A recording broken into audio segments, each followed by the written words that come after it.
साथियों, ललिता जी की पाठशाला में आपका स्वागत है और आज हम चर्चा करेंगे शारीरिक शिक्षा हिंदी माध्यम के बच्चों के साथ अध्याय 2 खेल तथा पोषण। खेल का अर्थ है शारीरिक गतिविधि करना, शारीरिक क्रियाएं करना। इंडोर और आउटडोर 2 गेम हैं, हम सभी जानते हैं खेल होते हैं। इंडोर गेम है हमारे table tennis, badminton, judo, karate और बहुत सारे गेम हैं। और आउटडोर गेम है handball, volleyball, throw ball, kabaddi, kho kho, तमाम तरह के ये हमारे खेल कहलाते हैं। खेल के साथ है पोषक। पोषक क्या होता है? भोजन में उपस्थित विभिन्न पोषक तत्वों का शारीरिक क्रियाओं और शारीरिक आवश्यकताओं की पूर्ति के लिए उपयोग पोषक कहलाता है। संतुलित आहार क्या होता है? संतुलित आहार भोजन में उपस्थित पोषक तत्वों की उचित मात्रा, उचित अनुपात व शरीर की दैनिक आवश्यकताओं की पूर्ति करता हो, वह संतुलित आहार कहलाता है। व्यक्ति कोई भी तरल या ठोस पदार्थ जब खाता है, उसे पाचन क्रिया द्वारा अवशोषित करता है और शरीर की दैनिक आवश्यकताओं की पूर्ति करता है, वह भोजन कहलाता है। हवा और पानी की ही तरह भोजन भी मनुष्य के अस्तित्व को बनाए रखने के लिए अत्यंत महत्वपूर्ण है। भोजन खाना और पाचन क्रिया द्वारा अवशोषित करना ही नहीं है, अपितु भोजन का मुख्य कार्य है शरीर का विकास करना, शरीर की वृद्धि करना, शरीर को स्वस्थ रखना और शरीर के साथ साथ जीवन को प्रसन्नता प्रदान करना। यह भोजन कहलाता है। अब हर व्यक्ति के हिसाब से, उसकी आयु, उसके लिंग, उसके व्यवसाय के हिसाब से भोजन है। भोजन का मूल उद्देश्य इतना ही है, यही सारा ज्ञान है कि भोजन कितना खाना है, भोजन क्या खाना है, भोजन कब खाना है, भोजन कैसे खाना है और मुख्य बात कि भोजन कहाँ खाना है। जब हम व्यक्ति भोजन खाता है तो वह ऊर्जा प्रदान करता है। ऊर्जा का अर्थ है जो दैनिक क्रियाएं व्यक्ति करता है, उसे करने के लिए ईंधन के रूप में जो तत्व चाहिए वह ऊर्जा कहलाता है। तो देखते हैं ऊर्जा। अगला हमारा है कैलोरी। कैलोरी क्या होती है, इससे पहले हम समझ लेते हैं। तो समझने के लिए हम देखते हैं कि ऊष्मा की वह मात्रा जो 1 ग्राम पानी का तापमान 1 डिग्री सेल्सियस तक बढ़ा सकता है। तो साथियों, जब भी हम कार्य करते हैं तो उसको हर दिन हमारी ऊर्जा का खर्चा होता है। हर दिन हमें उठने के साथ में ऊर्जा यानी कि शक्ति चाहिए, ताकत चाहिए, ताकि हम अपने दैनिक आवश्यकताओं की पूर्ति कर सकें। अब प्रश्न यह आता है कि किसको कितनी कैलोरी चाहिए। एक व्यक्ति है जो कुछ भी कार्य नहीं करता, उसके विपरीत एक व्यक्ति है जो दिन में बहुत कार्य करता है। तो यानी कि जो बहुत कार्य करता है तो उसकी ऊर्जा बहुत खर्च होती है। जो व्यक्ति बैठे हुए कार्य करता है तो उसकी ऊर्जा कम खर्च होती है। तो कितनी ऊर्जा की आवश्यकता किस व्यक्ति को होती है, इसे जानने के लिए एक बार इस चार्ट की ओर हम अपनी दृष्टि करते हैं। कार्य अनुसार कैलोरी की आवश्यकता को यहाँ प्रदर्शित किया गया है, तो इसे बड़े ध्यान से समझेंगे कि ये बहुत महत्वपूर्ण हिस्सा है हम सभी के जीवन के लिए, शरीर को बनाए रखने के लिए, शरीर को स्वस्थ रखने के लिए, शरीर को ऊर्जावान और सक्रिय रखने के लिए। इस चार्ट को अपने जीवन में सदैव याद रखें। तो देखते हैं श्रम के प्रकार कि व्यक्ति कौन कितना कार्य करता है, उसके प्रकार और उसके हिसाब से कितनी कैलोरी की आवश्यकता होती है। तो देखते हैं जो बैठकर कार्य करने वाले हैं, सिलाई करने वाले हैं, कढ़ाई करने वाले हैं, बैठकर खाना पकाने वाले हैं, पढ़ने लिखने वाले बच्चे हैं और महिलाएं हैं जो कितनी है तुरपाई वाले कार्य करते हैं। जो तमाम जो बैठकर कार्य करते हैं उनको कितनी कैलोरी की आवश्यकता है? उनको सिर्फ 1500 से 2000 कैलोरी की आवश्यकता है। अब ये 1500 से 2000 की कैलोरी कहाँ और कैसे मिलेगी उसकी चर्चा हम इसके बाद बड़े ब्लैक बोर्ड पर करेंगे। अब देखते हैं दूसरा, हल्के शारीरिक कार्य करने वाले जैसे टीचर्स हैं, डॉक्टर्स हैं, इसी प्रकार के प्रोफेशंस जो लोग हल्की मूवमेंट रखते हैं और बैठे रहते हैं, उनके लिए 2500 से 3000 कैलोरी की आवश्यकता होती है। मध्यम शारीरिक कार्य करने वाले, दौड़ धूप करने वाले, मध्यम शारीरिक कार्य हल्का फुल्का कार्य करते हैं, जहाँ हाथों का, पैरों का, थोड़ा ब्रेन का इन्वॉल्वमेंट होता है, जहाँ बहुत अधिक कार्य शरीर से पसीना नहीं निकलता है, उनके लिए 3000 से 3500 कैलोरी की आवश्यकता होती है। अगला देखते हैं कठोर शारीरिक कार्य करने वाले, हैंडबॉल, फुटबॉल, वॉलीबॉल जो खेलते हैं, जो कठिन बड़ी बड़ी मशीनें चलाते हैं या रोड पर दौड़ने का काम है, निरंतर 12 से 18 घंटे तक कार्य करते हैं। है, शरीर का इन्वॉल्वमेंट ज़्यादा है, तो ऊर्जा ज़्यादा खर्च होती है, तो उनके लिए 4000 से 4500 कैलोरी की आवश्यकता होती है। अब देखते हैं अत्यंत कठोर कार्य करने वाले वेट लिफ्टर हैं, बॉक्सर्स हैं और बड़े बड़े जो कॉम्बेटिव गेम्स खेलने वाले हैं, कराटे गेम हैं और जो मेजर खेल है उन्हें खेलने के लिए एशियन चैंपियन खेलते हैं या हमारे ओलंपिक चैंपियन हैं जिनका इंटरनेशनल फिटनेस होती है, उनके लिए 8000 तक कैलोरी की आवश्यकता है। ये मैक्सिमम कैलोरी की मात्रा है। इस छोटे बोर्ड पर हमने देखा कि कार्य के अनुसार कितनी कैलोरी चाहिए। अब प्रश्न ये आता है कि हम कैलोरी को कैसे मापेंगे।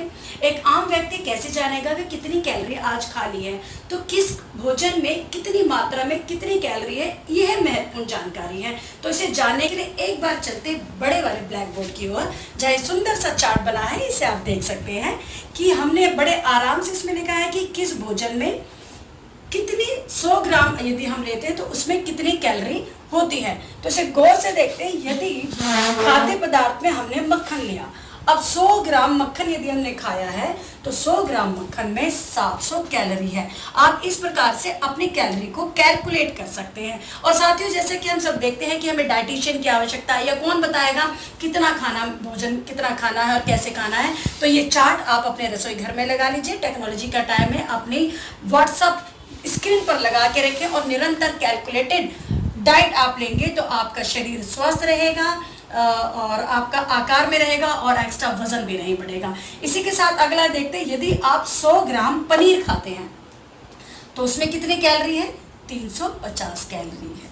तो इसके बाद देखिए चीनी, हम चाय दूध वगैरह में बड़े आराम से पूरा दिन, ये पूरा एक दिन में यदि 100 ग्राम हमने चीनी खाई है तो 350 ग्राम कैलोरी आपको चीनी से मिल गई।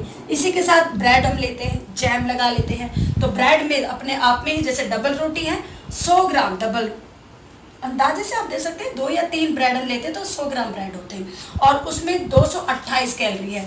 और ब्रेड पर यदि आप जैम भी लगा लेते हैं और बटर भी लगा लेते हैं तो उसके साथ में जैम में 100 ग्राम जैम में 280 कैलोरी हो जाती है और 100 ग्राम मक्खन में 700, तो 700 280 और ये 228, तो आप देख सकते हैं 1300-1400 कैलोरी आपकी यही हो जाती है। इसी के साथ यदि आप एक गिलास दूध लेते हैं, 100 ग्राम दूध में 70 कैलोरी, इसी के एक गिलास दूध आप लेते हो तो 250 ग्राम।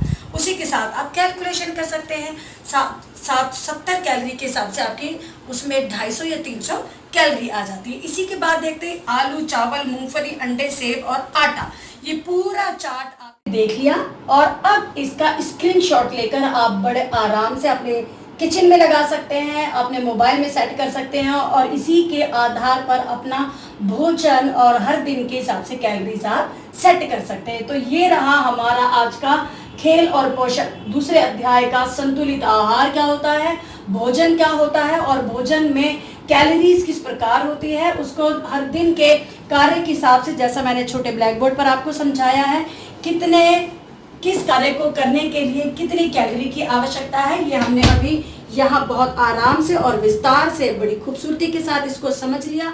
इसी के तो अब चलते हैं अध्याय 2 के अहम पार्ट पर जो मुख्य भूमिका अदा करता है।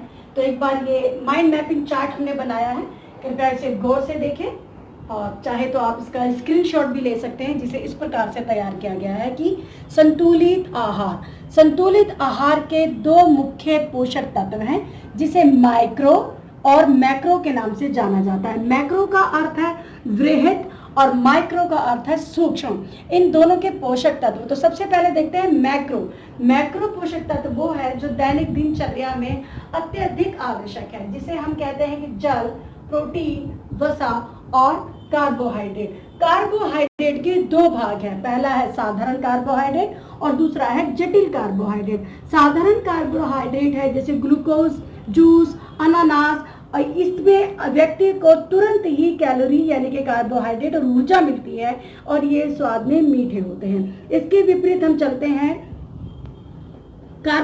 जटिल कार्बोहाइड्रेट का अर्थ होता है ये मीठे नहीं होते हैं और ये तुरंत ही हमें ऊर्जा प्रदान नहीं करते हैं। इसमें जैसे आलू, अनाज और ब्रेड और तमाम चीजें जो हम कैलोरीज के लिए लेते हैं। तो साधारण और जटिल। इसी प्रकार वसा भी दो प्रकार के होते हैं, एक जिसे आम भाषा में कहते हैं saturated and non saturated. Hindi में कहेंगे तो संतृप्त वसा और असंतृप्त वसा। ये हमारा मैक्रो पोषक तत्व है, बृहद। और दूसरा है सूक्ष्म तत्व। सूक्ष्म की ओर हम जाए तो देखेंगे एक खनिज है, ये आप देख सकते हैं, और एक विटामिन है। खनिज भी हमारे दो प्रकार के होते हैं, मैक्रो खनिज और माइक्रो खनिज। जी कितनी खूबसूरती से दिखाई दे रहा है। इसी के साथ यदि हम बात करें, विटामिन भी दो प्रकार के होते हैं, पहला वसा में घुलनशील और दूसरा जल में घुलनशील। इसी के साथ में हम देखेंगे कि आहार के दो प्रकार है, एक तो आहार के पोषक तत्व और दूसरा है आहार के गैर पोषक तत्व। तो आहार के पोषक तत्व की ओर हम यदि हम देखें तो देखें कार्बोहाइड्रेट, वसा, प्रोटीन, खनिज लवण और विटामिन। प्रोटीन की ओर देखें तो दो प्रकार के प्रोटीन हैं, पशुजन्य और वनस्पति जन्य। ये हमारे हैं आहार के पोषक तत्व। इसी के साथ यदि हम इस ओर आए तो देखें आहार के गैर पोषक तत्व, जो कि है फाइबर, जल, जो कि अघुलनशील है और जल में घुलनशील है। इसी के साथ देखते हैं कि आहार के गैर पोषक तत्व जो पादप यौगिक, स्वाद यौगिक और रंग यौगिक हैं। स्वाद यौगिक जो होते हैं वो भोजन पदार्थों में विशेष स्वाद या गंध के लिए प्रयोग किए जाते हैं, जैसे कि दूध में चाय पत्ती या कॉफी डालने से उसका स्वाद व गंध बदल जाती है। इसी प्रकार से मधु के मरीज के चाय को मीठा करने के लिए बिना कैलोरी वाली चाय मीठी चीनी का प्रयोग करते हैं। इससे हमारी रुचि बढ़ जाती है, खाने में स्वाद आता है और गंध आता है।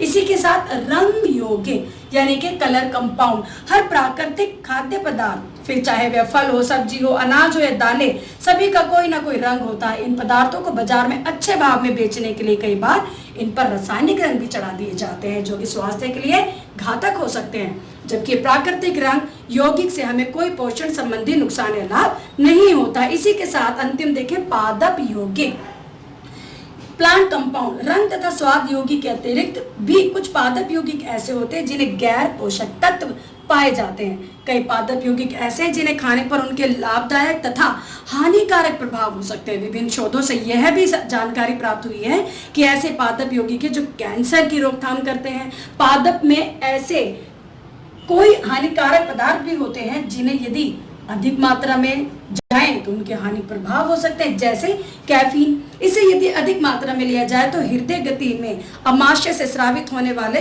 अम्ल व मूत्र में भी वृद्धि हो सकती है। तो साथियों, ये एक फ्रेमवर्क था जो माइंड मैपिंग पेड़ की दिशा में हमने बताया। इसको विस्तृत जानकारी हम अगली कक्षा में लेंगे कि हमारे असंतुलित आहार, जितना भी हमारे ये विटामिन है, प्रोटीन है और जितने भी पोषक तत्व हैं, उनका शरीर में क्या कार्य होता है, ये किस प्रकार से कार्य करते हैं, इन्हें खाने से क्या लाभ होते हैं, और इनकी मात्रा कम हो जाए तो क्या होता है, अधिक मात्रा हो जाए तो क्या होता है, और इनकी मात्रा शून्य हो जाए तो शरीर पर क्या कुप्रभाव और दुष्प्रभाव होते हैं। अगली कक्षा में इसकी विस्तृत जानकारी करेंगे। अभी आज की कक्षा में ये फ्रेमवर्क जो बहुत जरूरी है, क्योंकि सबसे पहले हमें दो बातें बहुत मुख्य समझ में आनी चाहिए कि पोषण तत्व दो प्रकार के होते हैं, मैक्रो और माइक्रो। एक फ्रेमवर्क में यदि सेट होता है तो बच्चों को लिखने में बहुत आसानी होती है। इसी के साथ में जो व्यक्ति स्वस्थ रहना चाहते हैं, जो व्यक्ति तंदुरुस्त रहना चाहते हैं, जो अपनी वृद्धि और विकास में शरीर को महत्वपूर्ण भूमिका देते हैं और जीवन को खुशहाली से जीना चाहते हैं, तो ये सारी बातें हर व्यक्ति के लिए, किसी भी उम्र का हो, बच्चा हो, बूढ़ा हो, जवान हो, खेलने वाला हो, कम कार्य करने वाला हो, कठिन कार्य करने वाला हो, सभी के लिए ये बातें जीवन में अनिवार्य हैं। क्योंकि पूरी शिक्षा का और विज्ञान का जो अर्थ मैं समझती हूँ वो यही है, क्या खाना है, कब खाना है, कैसे खाना है और कितना खाना है और कहाँ खाना है। तो प्यारे साथियों, आज की कक्षा में सिर्फ इतना ही। अगली कक्षा में इसको विस्तृत रूप देंगे और जितने भी लोग सब्सक्राइब करते हैं उनका मैं धन्यवाद करती हूँ, और साथ ही मैं अनुरोध करती हूँ, विनती करती हूँ सभी फिजिकल एजुकेशन टीचर से और सभी साथियों से कि जितने भी 12वीं कक्षा के विद्यार्थी हैं उन तक ये सामग्री पहुँचाने में कृपया सहायता दें, क्योंकि आपकी भूमिका अनिवार्य है। मेरा श्रम इतना ही था, आगे पहुंचाना और शेयर करने का कार्य आपसे अनुरोध और विनती करती हूँ। इसी के साथ में ललिता जी की पाठशाला में आप बने रहे। आपका हृदय से धन्यवाद।